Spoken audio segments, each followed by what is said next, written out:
প্ৰিয়সকল, আমি যদি জীৱনত সফলতা পাব বিচাৰিছোঁ বা জীৱনত ছাকচেছ হ'ব বিচাৰিছোঁ, নিজৰ কাৰ্যৰ ক্ষেত্ৰতে হওক, নিজৰ দৈনন্দিন জীৱনতে হওক বা আমাৰ চাৰ্চৰ মণ্ডলীৰ ক্ষেত্ৰতে হওক, যিকোনো প্ৰগ্ৰাম বা যিকোনো সৰু সৰু গোটৰ ক্ষেত্ৰতে হওক, আমি যদি সফলতা পাব বিচাৰিছোঁ, ইজনে সিজনৰ লগত একমত হোৱাটো আৰু একতাৰে কাৰ্য কৰাটো আমাৰ কাৰণে বহুত ইম্পৰ্টেণ্ট। কাৰণ আমি জানো একতাৰে ইজনে সিজনৰ লগত কাৰ্য কৰি আমি যিকোনো কাৰ্যত সোনকালে সফলতা লাভ কৰিব পাৰোঁ। কিন্তু বহুত সময়ত প্ৰিয়সকল আমি অবজাৰ্ভ কৰোঁ, স্পেচিয়েলি আমাৰ মণ্ডলী আৰু সৰু সৰু চাৰ্চ বা বিশ্বাসীবিলাকৰ মাজত বহুত সময়ত একতা নাথাকে, তেওঁলোকে একমত নহয়। সেইকাৰণে আজি বহুত মণ্ডলীবোৰ ভাজ মেলিছে, বিভাজিত হৈছে। তেওঁলোকৰ মাজত একতা নথকাৰ কাৰণে ঈশ্বৰৰ আশীৰ্বাদবোৰ ৰখি গৈছে আৰু বহুতবোৰ যি প্ৰগ্ৰাম কৰিবলগীয়া হয় সেই প্ৰগ্ৰামবোৰ আমি কৰিব নোৱাৰোঁ, কাৰণ ইজনে সিজনৰ লগত আমাৰ একমত নহয় আৰু আমি একতাৰে থাকিব নোৱাৰোঁ। প্ৰিয়সকল, বাইবেলতো আমি তেনেকুৱা এটা ঘটনা চাওঁ য'ত নেকি পৌলে এড্ৰেছ কৰিছে ফিলিপিয়াৰ মণ্ডলীত। তো প্ৰিয়সকল, আমি এই ঘটনা চালি জাৰি চাম আৰু পৌলে কি শিক্ষা দিব বিচাৰিছে, আমি একমত হোৱা কেলে প্ৰয়োজন, তাক আমি আজি শিকিম। মই ব্ৰুন, অসমীয়া খ্ৰীষ্টান সমাজ চেনেলত আপোনালোক সকলোকে স্বাগতম কৰিছোঁ।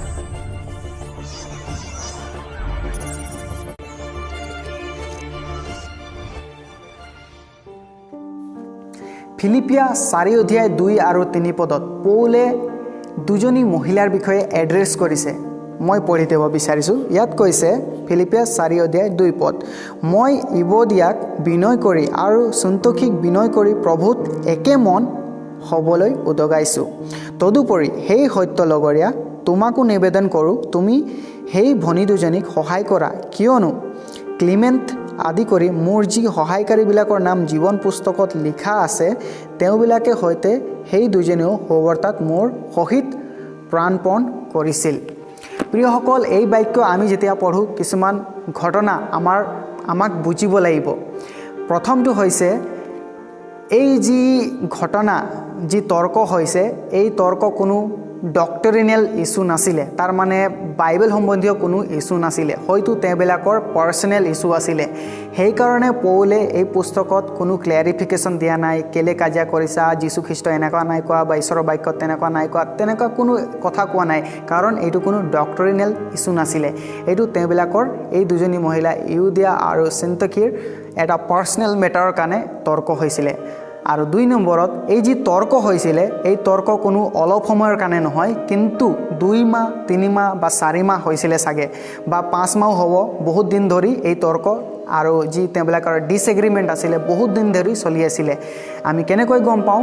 কাৰণ যি মানুহে পৌলক ক'বলৈ গৈছিলে, সেই মানুহজন ফিলিপিয়াৰ পৰা ৰোমলৈকে ট্ৰাভেল কৰিছে, কাৰণ পৌল ৰোমত আছিলে আৰু ৰোমত তেওঁ প্ৰিজনত আছিলে, জেলত আছিলে, আৰু জেলৰ পৰা তেওঁ আকৌ পত্ৰ লিখি ফিলিপিয়াত পঠিয়াইছে। তাৰ মানে তাৰ পৰা যোৱা আৰু অহাত বহুত সময় লাগিছিল। আজিৰ দিনৰ নিচিনা সেই সময়ত কোনো মেইল বা হোৱাটছআপ বা ফেচবুক নাছিলে, ফটককৈ লিখি কিনে পঠাই দিলে।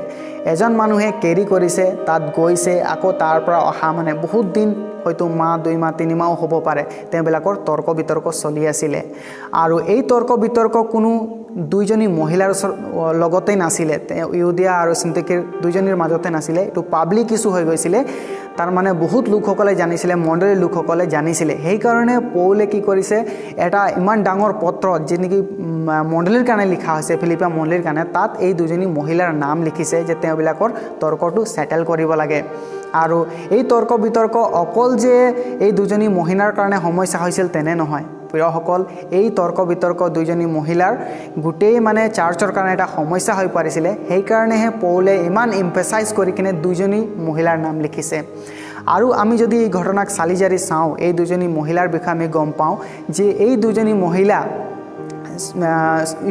ইউদিয়া আৰু সিন্তিখি, তেওঁবিলাকে ফিলিপিয়াত থাকিছিলে আৰু তেওঁবিলাকে পৌলে যেতিয়া মিনিষ্ট্ৰি কৰিছিলে, পৰিচৰ্যা কৰিছিলে ফিলিপিত, সেই সময়ত এই দুজনী মহিলায়ো পৌলক লগ পাইছিলে আৰু পৌলক পৰিচৰ্যাত সহায় কৰিছিলে।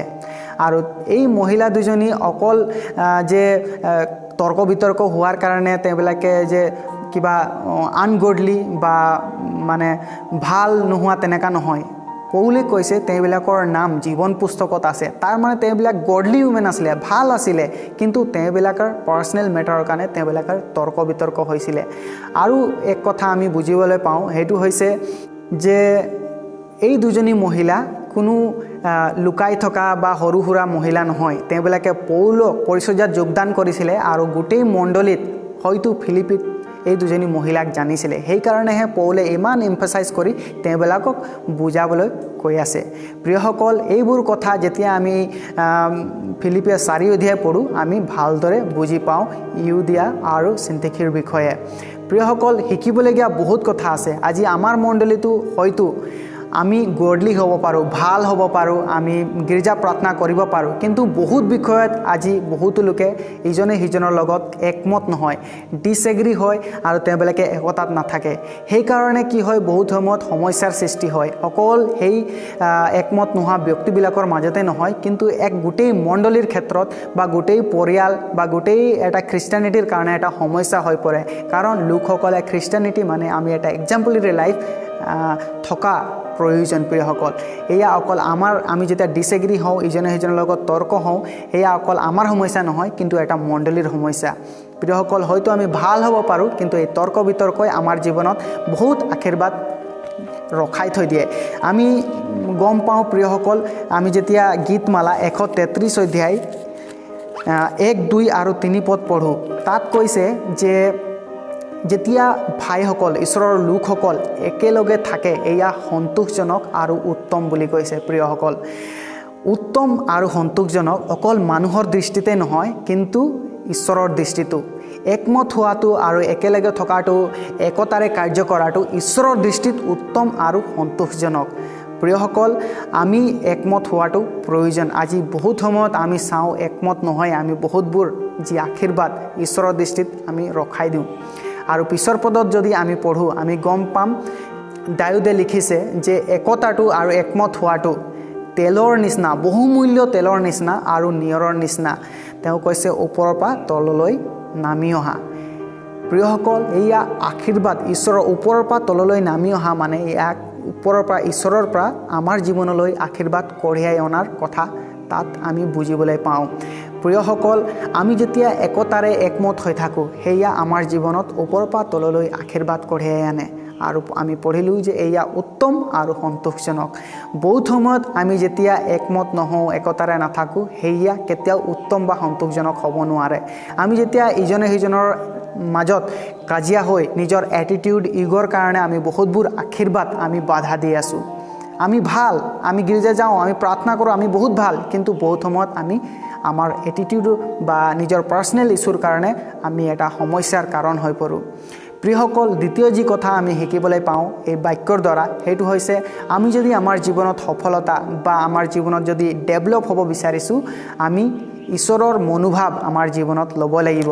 ফিলিপিয়া 4 অধ্যায় 2 পদ যেতিয়া আমি পঢ়োঁ, পৌলে বাৰম্বাৰে ফিলিপিয়াৰ পুস্তকত কৈ আছে, যি প্ৰভুৰ লগত একমন হোৱা কথা এমফাচাইজ কৰি আছে। আমি যদি ইয়াত পঢ়োঁ 4 অধ্যায় 2 পদ, ইয়াত কৈছে প্ৰভুত একে মন হ'বলৈ উদগাইছোঁ। তাৰ মানে প্ৰভুত একে মন। ফিলিপিয়া 2 অধ্যায়তো কৈছে, কৰন্থিয়াৰ পুস্তকতো কৈছে, ৰোমিয়াৰ পুস্তকতো কৈছে, প্ৰভুৰ লগত একমন হোৱাটো মানে প্ৰভুৰ মনোভাৱ লোৱাটো। প্ৰভু যীশুখ্ৰীষ্ট কেনেকৈ আছিলে, তেওঁ এজন ছাৰ্ভেণ্টহুড লাইফষ্টাইল তেওঁৰ জীৱন, নিজৰ শিষ্যবিলাকৰো তেওঁ ভৰি তোলে। আৰু তেওঁ কৈছে যে তুমি যদি ডাঙৰ হ'ব বিচাৰিছা, তুমি সবাতোকৈ সৰু হৈ থাকা।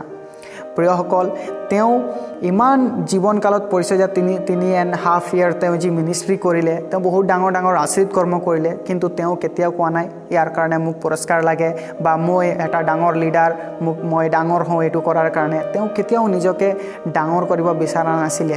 প্ৰিয়সকল, বহুত সময়ত আমি চাওঁ আমাৰ মাজত কি হয়, এটা প্ৰভুৰ মনোভাৱ নথকাৰ কাৰণে আমি বহুত সময়ত নিজৰ এটিটিউড, নিজৰ ইগ'ৰ কাৰণে, নিজৰ পাৰ্চনেল ইছ্যুৰ কাৰণে বহুত মানে যি প্ৰগ্ৰামবোৰ হ'বলগীয়া হয়, চাৰ্চৰ যি একতাৰ কাৰ্য থাকে, চাৰ্চৰ যি প্ৰগ্ৰাম থাকে, নিজৰ পৰিয়ালৰ যি কাৰ্য থাকে বা নিজৰ পৰিয়ালত যিকোনো কথাৰ কাৰণে, কামৰ কাৰণে এগ্ৰী নোহোৱাৰ কাৰণে ইজনৰ সিজনৰ লগত আমি বহুতবোৰ কথা আমাৰ পৰা দূৰ হৈ যায়, আমি সেইবোৰ কাৰ্যত সফলতা পাব নোৱাৰোঁ।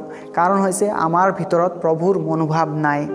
প্ৰিয়সকল, সেইকাৰণে পৌলে কৈছে তোমালোক তৰ্ক বিতৰ্ক হৈছা কিন্তু তোমালোকে প্ৰভুৰ মনোভাৱ ল'ব লাগিব ঈশ্বৰ যীশুখ্ৰীষ্টই কেনেকৈ তেওঁৰ মনোভাৱ আছিলে সেই মনোভাৱ যদি আমাৰ ভিতৰত থাকে আমি বহুত সময়ত একমত হ'ব পাৰিম আমি একমত হ'ব পাৰিম আমাৰ যি মণ্ডলীৰ ক্ষেত্ৰত প্ৰগ্ৰাম হওক বা যিকোনো কাৰ্য হওক আমাৰ মণ্ডলী কেতিয়াও বিভাজিত নহ'ব আমি একমত হ'ব লাগিব আমি যদি একতাৰে কাৰ্য কৰোঁ আমি জীৱনত আগবাঢ়িব পাৰিম আমাৰ কাৰ্যৰ ক্ষেত্ৰত আমাৰ পৰিয়ালৰ ক্ষেত্ৰত আৰু আমি এক এক্সাম্পলাৰী লাইফ থাকিব পাৰিম প্ৰিয়সকল মই বিশ্বাস কৰিছোঁ এই বাৰ্তাই আপোনালোকক উৎসাহ দিছে ঈশ্বৰে সকলোকে আশীৰ্বাদ কৰক প্ৰেইজ দ্য লৰ্ড